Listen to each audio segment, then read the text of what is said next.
السلام علیکم ناظرین، آپ دیکھ رہے ہیں ذیشان سید یوٹیوب چینل۔ ناظرین، آج بات کریں گے پاکستان تحریک انصاف کی اس خاتون کی جب مشکل ٹائم آیا، بڑے بڑے تیس مار خان بھاگ گئے، کوئی وعدہ معاف گواہ بن گئے، کسی نے پارٹی چھوڑی، کسی نے سیاست چھوڑی اور کوئی اپنی وفاداریت تبدیل کر کے گھر بیٹھ گئے۔ لیکن جہاں پہ پاکستان تحریک انصاف کی کچھ خواتین تھی جو ڈٹ کے کھڑی رہی، اس میں ایک سابق رکن قومی اسمبلی، آنے والے دور میں بھی رکن قومی اسمبلی عالیہ حمزہ، جو کہ ہماری مہمان ہیں آج، ان سے بات کریں گے۔ Welcome madam. ویسے تو پاکستان تحریک انصاف کو عمران خان چونکہ بار بار آپ کا نام لیتے ہیں بڑا فخر کرتے ہیں، کیا کہنا چاہیں گے ان حالات کے اوپر؟ کتنا آپ نے جیل میں ٹائم گزارا، کتنے کیسز تھے، کیا وجوہات تھے، تھوڑا سا بتا دیجیے گا۔ بسم اللہ الرحمن الرحیم۔ ایاک نعبد و ایاک نستعین۔ 15 مہینے 4 دن میں نے جیل میں گزارے، لاتعداد شہر، لاتعداد جیلیں، لاتعداد مقدمے، بے تحاشا ایم پی اوز، جو کر سکتے تھے ہو گیا۔ لیکن اللہ نے، میرے اللہ رب العزت نے مجھے استقامت سے، ثابت قدمی سے سرخرو کیا، اور میں اس پہ اپنے اللہ رب العزت کی بہت شکر گزار ہوں۔ اس کے بعد میں اپنے قائد کی، جن کو ہم پر اتنا اعتماد تھا، اور الحمدللہ میں ان کے اعتماد پر پوری اتری ہوں۔ میڈم یہ بتائیے گا کہ جیل میں جو آپ نے 15 ماہ سے اوپر کا ٹائم گزارا، کبھی ایسا لگا کہ آپ جو ہے وہ توڑنے کے قریب ہے، آپ کا حوصلہ گر رہا ہو، اور آپ نے کبھی سوچا ہو کہ چلے یار بس کرے، نکلنا ہے یہاں سے، کچھ بھی ہو جائے؟ اچھا، میں آپ کو صحیح بتاؤں، صحیح بتا دیں۔ کوئی ایک لمحہ یہ نہیں آیا کہ ٹوٹیں گے ہم۔ اچھا، ٹوٹنے کا لمحہ نہیں آیا، مطلب یہاں تک کہ یہ بھی ہوا کہ اچھا 8 گھنٹے پریزن وین میں کھڑا کیا گیا، تپتی گرمی میں کھڑا کیا گیا، سب کچھ ہوا، بھوکا پیاسا بھی رکھا گیا۔ مطلب میں تو صرف اتنا کہوں گی کہ پی ٹی آئی، صرف میں نہیں، پی ٹی آئی کی ہر خاتون نے جس نے جیل میں 1 دن گزارا، 1 مہینہ گزارا، 6 مہینے گزارے، یا اب جیسے ڈاکٹر یاسمین صاحبہ جیل کے اندر ہیں، بشرا بی بی جیل کے اندر ہیں، یا ہماری جو خواتین جو باہر لڑی تھی، جیسے علیمہ آپا ہیں، باقی ہماری خواتین ہیں، ہر فورم پر وہ لڑ رہی تھی۔ صرف یہ نہیں، یہ ہر طرف ایک چل رہا تھا، اندر والے اپنی ایک جنگ لڑ رہے تھے، باہر والے اپنی ایک جنگ لڑ رہے تھے۔ بٹ میں آپ کو یہ بتا دوں، میرا نہیں خیال، جو خان کے سچے سپاہی تھے وہ خان کے ساتھ کھڑے تھے۔ ہمیں بڑی دفعہ کہا گیا آپ کی لیڈرشپ چلی گئی اور آپ لوگ کیوں بیٹھے ہیں جیلوں میں، تو میں اس کا جواب آج آپ کے توسط سے عوام کو دے دیتی ہوں۔ سمپل سی ایک چھوٹی سی بات ہے، ہم نے کہا ہمارا لیڈر جیل میں بیٹھا ہے، ہمارے کارکن جیل میں بیٹھے ہیں۔ ایک پارٹی لیڈر سے ہوتی ہے اور کارکنوں سے ہوتی ہے۔ نہ ہمارا لیڈر، اس کے پلیٹلیٹس گرے، نہ وہ لندن بھاگا، نہ اس نے ڈیل کی۔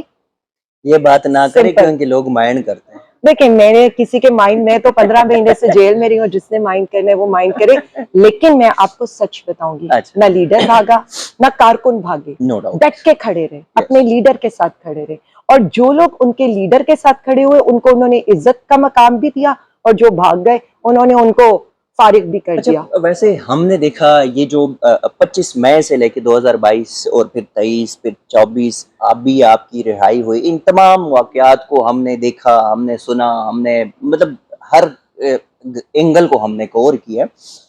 تھوڑا سا کچھ ایسے بھی لوگ تھے پی ٹی آئی کے جنہوں نے گھٹنے پکڑے، جنہوں نے ہاتھ سامنے جوڑ کے کہا کہ یار معافی دے دے۔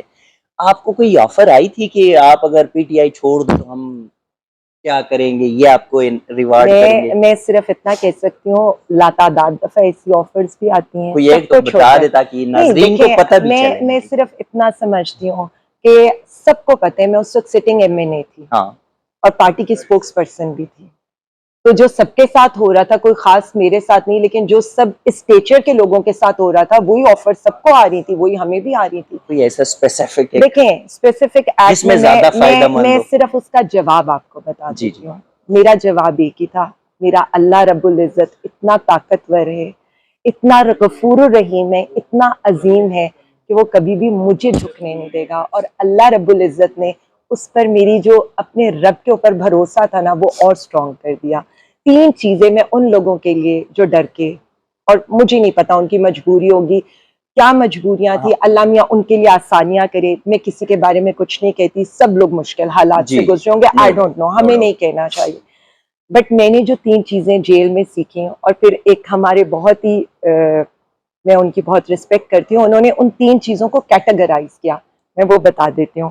تھوڑا بورنگ ہوگا لیکن عوام کے لیے یہ ہے. پہلی چیز, لوگ سننا چاہیں گے. اللہ رب العزت کا وعدہ ہے, بے شک عزت اور ذلت میرے رب کے ہاتھ میں. No doubt. تو ہم پھر کیوں ٹوٹے؟ دوسری چیز, اللہ رب العزت کا وعدہ یہ ہے کہ وہ مجھ پر میری اوقات سے بڑھ کر تکلیف نہیں ڈالے گا. یس. تو پھر جب وہ 70 ماؤں سے زیادہ مجھ سے محبت کرتا ہے تو میں کیسے ٹوٹ جاتی ہوں؟ اور تیسری چیز, جب اللہ رب العزت کا یہ وعدہ ہے کہ اگر میرا رب نہ چاہے تو کوئی مجھے نقصان نہیں پہنچا سکتا, تو پھر کیا رہ جاتا ہے؟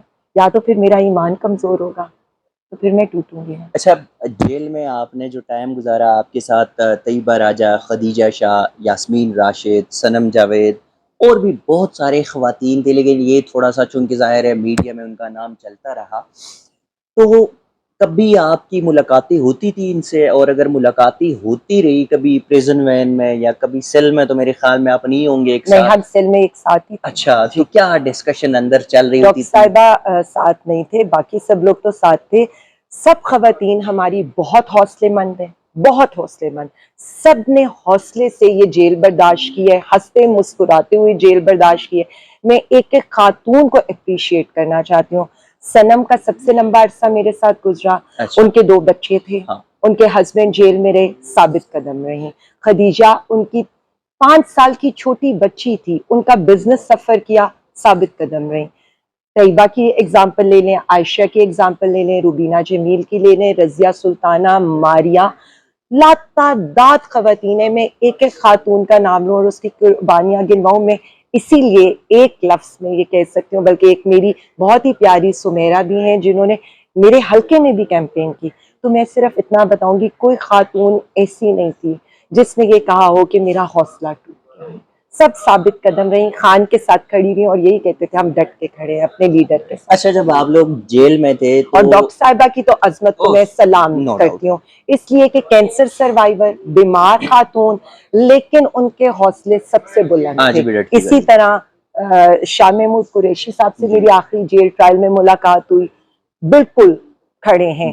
عمر چیمہ صاحب کی مسز, چودھری اعجاز صاحب ان کی مسز, محمود الرشید صاحب, میں جس کا نام لوں, میری پوری لیڈرشپ نے اپنا حق ادا کیا. اچھا, جب آپ لوگ ظاہر ہے جیل میں تھے, 15 ساڑھے 15 ماہ آپ نے گزارے, 14 صنم نے, اسی طرح دیگر جو 6 ماہ گزارے. نارملی جیل میں کیا سچویشن تھا؟ کیا کھانا دیتے تھے؟ کس ٹائم دیتے تھے؟ کیا کوئی موومنٹ کی اجازت تھی؟ کچھ سختیاں بتائیں ذرا.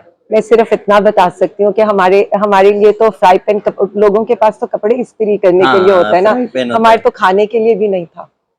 اچھا, فرائی پین نہیں تھا کھانے میں؟ ویسے ایک وقت دیا کرتے تھے؟ نہیں, مطلب جو جیل کی روٹین ہوتی ہے وہی ہوتی ہے, ظاہر ہے وہی ہوتی ہے. جیل مینول ٹھیک چل رہا تھا. دیکھیں, جیل مینول کے لحاظ سے جو چیزیں ہیں, جیسے میں یہ کہوں, لوگوں کو سہولیات میسر تھی, ان کے کمروں تک بھی فون آتے تھے, موبائلز بھی نکلے تھے, ہم نے سنا ہے, تو ہمیں تو پی سی او کی بھی سہولت نہیں تھی.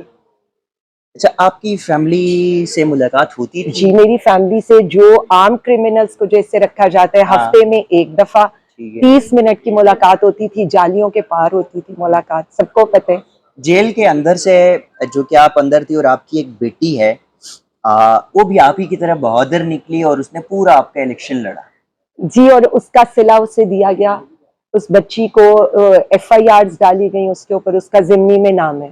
اچھا, جی, میرے ہسبینڈ کا, جی بالکل, میرے ہسبینڈ کا موبائل فونز, ان کے میرے گھر پہ 3 ریڈز ہوئے. پہلے ریڈ میں بھی میری بیٹیوں کے موبائلز, ان کے لیپ ٹاپس لے گئے. ایگزام سے 1 دن پہلے ان کے موبائل دوبارہ لے گئے. اچھا, الیکشن جو کہ پورا ایک پوری پی ٹی آئی کا موقف ہے کہ یہ فارم 47 کی حکومت ہے, پی ٹی آئی جیت چکی تھی. کچھ گراؤنڈ ریالٹیز ہے, کچھ نے ہم نے کور بھی کیا جو یہاں پہ نہیں ڈسکس کریں گے ابھی. آپ کو کیا لگ رہا تھا جب آپ کو خبر ملی تو جیل میں آپ کے کیا تاثرات تھے؟ دیکھیں جی, اللہ کا لاکھ لاکھ شکر تھا. میں تو اپنے NA 118 کے لوگوں کی مقروض ہوں. انہوں نے میرے اوپر مطلب اللہ رب العزت نے مجھے عزت دی اور اس کے بعد انہوں نے مجھے ووٹ دیا، اور میرے پر جو اعتماد کے انشاءاللہ میں اپنے حلقے کے لوگوں کے اعتماد پر پورا اتروں گی. یہ میرے پر ایک ذمہ داری عائد ہے جو میں نے اب نبھانی ہے، اور ان کا قرض ہے. میں ابھی تک ان کیسز کی وجہ سے، حالانکہ میں سب سے پہلے اپنے حلقے میں جانا چاہتی تھی، میں ان کیسز کی وجہ سے ان کے پاس نہیں جا سکی، کیونکہ میں نکلی ہاؤس اریسٹ ہو گئی، پھر اس کے بعد کورٹ پروڈکشن کے لیے آئی تو ڈیٹینشن کے آرڈرز آ گئے، پھر اور کیسز آ گئے، تو میں ابھی تک تو اپنی پروٹیکٹیو بیلز لے رہی ہوں، جیسے میں آج اسلام آباد ہائی کورٹ میں آئی. اچھا، ویسے تو 9 مئی کا ہم یہ تقریباً 1.5 سال سے سن رہے ہیں، ابھی تک کوئی ایسا بندہ اس کو سزا تو نہیں ملی. آل دو کہ ہم جب دیکھ رہے تو لوگ باہر آ رہے، ڈسچارج ہو رہے، ایکوٹ ہو رہے. آپ کے اوپر بھی الزام تھا کہ 9 مئی میں آپ نے کور کمانڈر ہاؤس، میں کور کمانڈر ہاؤس کہنا چاہوں گا، کچھ لوگ اس کو جناح ہاؤس کہتے ہیں، میں جناح ہاؤس نہیں کہتا کیونکہ اس میں تو جناح کبھی رہے نہیں ہے، تو میں اسی لیے نہیں کہتا. کور کمانڈر ہاؤس کا الزام تھا آپ کے اوپر. پھر یہ بھی کہا جا رہا تھا کہ خان صاحب نے ان تمام لوگوں کو کہا تھا کہ آپ جائے اور وہاں پہ پروٹیسٹ کرے، حملہ آور ہو، تو اس میں کچھ صداقت ہے؟ دیکھیے میری بات سنیں، اس میں بہت کیٹیگوریکلی خان صاحب کہہ چکے ہیں کہ جوڈیشل کمیشن بنائیں، بالکل بنائیں، سی سی ٹی وی کی فوٹیجز لائیں، بالکل لے کر آئیں. ہم تو یہ چاہتے ہیں کہ اس پر باقاعدہ کام ہونا چاہیے، جو بھی ہوا ہے اس کی انویسٹیگیشن ہونی چاہیے اور بہت ضروری ہے. باقی تو میں یہ بتا دوں، مجھے تو اس کے بعد یہ پتا چلا کہ میں ایک سپر وومن بھی ہوں، جو ایٹ اے ٹائم لاتعداد شہروں میں بھی ہوں، اور میں ٹائم میں بھی ٹریول کرتی رہی ہوں. اچھا، آپ اور صنم اور ان کیسز سے مجھے اکثر انڈین کے وہ ڈرامے یاد آتے ہوتے تھے، وہ آتما ادھر چلی گئی تو اس کی جو ہے نا وہ آتما ادھر چلی گئی، بس اور دیکھ لیں، ایک ٹائم ہے. باقی اللہ رب العزت ہے، اچھا، وہ کبھی ہمیں کبھی یہ 9 مئی والی یہ جو پروٹیسٹ تھا خان کی گرفتاری کے حوالے سے، تو یہ پہلے گرفتاری سے پہلے کسی میٹنگ میں ایسی کوئی ڈسکشن ہوئی تھی؟ دیکھیں، میرا یہ خیال ہے کہ سب کچھ عدالت کے اندر ہے، اور عدالت کے اندر ہم نے سارے جواب بھی جمع کرا چکے ہیں. ہم بار بار ایک ہی ریکویسٹ کر رہے ہیں، وہ یہ کہہ رہے ہیں کہ جوڈیشل کمیشن بنا کر سی سی ٹی وی فوٹیجز لے آئیں. دیٹس امپورٹنٹ، اور یہی خان صاحب کہہ رہے ہیں. اس کے بعد سب کچھ سامنے آ جائے گا. لیکن سمجھنے کی بات یہ ہے کہ نون لیگ اس کا فائدہ کیوں اٹھانا چاہتی ہے؟ جب ہمارا لیڈر یہ کہہ رہا ہے کہ پی ٹی آر اداروں کے درمیان آپ لوگ یہ نفرت کی دیوار کھڑی کر رہے ہیں، تو پھر سمجھ آ جانی چاہیے کہ اس کا بینیفیشری سب سے زیادہ حکومت وقت ہے. پی ٹی آئی کے اندر اندرونی اختلافات کے بڑے چرچے ہو رہے ہیں، اور اسپیسیفکلی آپ کو کل کا پتہ ہوگا، کل جلسہ بھی منسوخ کیا گیا. علیمہ کا جو ہے وہ ایکسٹریکٹ میسج بھی آیا تھا، اس نے بڑی تنقید بھی کی. کیا اندرونی کوئی اختلافات ہے آپ کے نالج میں؟ ایسا کچھ ہے؟ دیکھیں جی، میں صرف اتنا سمجھتی ہوں، ہماری پارٹی میں جمہوریت ہے، ہماری پارٹی میں جیالے اور پٹواری تو ہیں نہیں، پڑھے لکھا کراؤڈ ہے، ہاں. اور وہ ایک بات کرتے ہیں، ڈیبیٹ کرتے ہیں. اور خان صاحب نے یہ عوام کو اتنا شعور دیا ہے کہ وہ سوال کر سکے، تو اس کو ہم یہ نہیں کہہ سکتے کہ اس میں کوئی اختلاف ہے. یہ جمہوریت کا حسن ہے، اور اس کو اسی طرح لینا چاہیے. اچھا، آخری سوال کا جواب مجھے دیجیے گا، آپ کا ٹائم لیا میں نے، زیادہ نہیں لینا چاہوں گا. آخری سوال کا جواب دیجیے گا کہ آپ موجودہ حکومت، جو کہ فارم 47 کا بیانیہ چلا ہے کہ پی ٹی آئی کی طرف سے کہ یہ ہے اور یہ مطلب کسی کے سہارے ہیں، تو یہ سہارا کہیں آگے پیچھے گرنے والا ہے؟ یعنی یہ حکومت کب تک رہنے والی ہے؟ دیکھیں، میں صرف اتنا سمجھتی ہوں کہ اب اس حکومت کو سمجھ جانا چاہیے کہ عوام ان کے ساتھ نہیں کھڑی. فارم 47 کو تو چھوڑ دیں، عوام جو جس طرح سے خان صاحب کے ساتھ آ کر کھڑی ہوئی ہے، اور اس کا پروف کل کا جلسہ ہے اس کا ملتوی کرانا یہ بتاتا ہے. میں بار بار ایک ہی بات کروں گی کہ طاقت کا مرکز ابھی بھی قیدی نمبر 804 یعنی عمران احمد خان نیازی ہے. آپ کو جو بھی ہے، عوام ان کے ساتھ کھڑی ہے. فارم 47 کی کیا، میں خود اپنے حلقے کا فارم 45 لیے الیکشن ٹریبونل میں پھر رہی ہوں، کیونکہ وہ ووٹ میرے عوام کی امانت ہے، اور ہم اس سے پیچھے کبھی نہیں ہٹیں گے، اور ہم کسی کو اپنے عوام کی امانت میں خیانت نہیں کرنے دیں گے. بہت شکریہ میڈم. ناظرین، یہ تھی عالیہ حمزہ کی گفتگو. آپ نے سنی کس نشیب و فراز سے وہ گزری ہے، یہ 15 مہینے انہوں نے کیسے گزارے ہیں، یہ انہی کی زبانی آپ نے جانی. پاکستان تحریک انصاف کے اندر جو اختلافات کی آوازیں اٹھ رہی ہے یا جو باتیں چل رہی ہے، وہ اختلافات نہیں بلکہ ایک جمہوری رد عمل ہے، اور یہ میڈم عالیہ حمزہ کہہ رہی ہے. اب تک کے لیے اتنا ہی. اسی قسم کی چیزیں آپ کے ساتھ شیئر کرتے رہیں گے. تب تک کے لیے دیجیے گا اجازت. اللہ حافظ.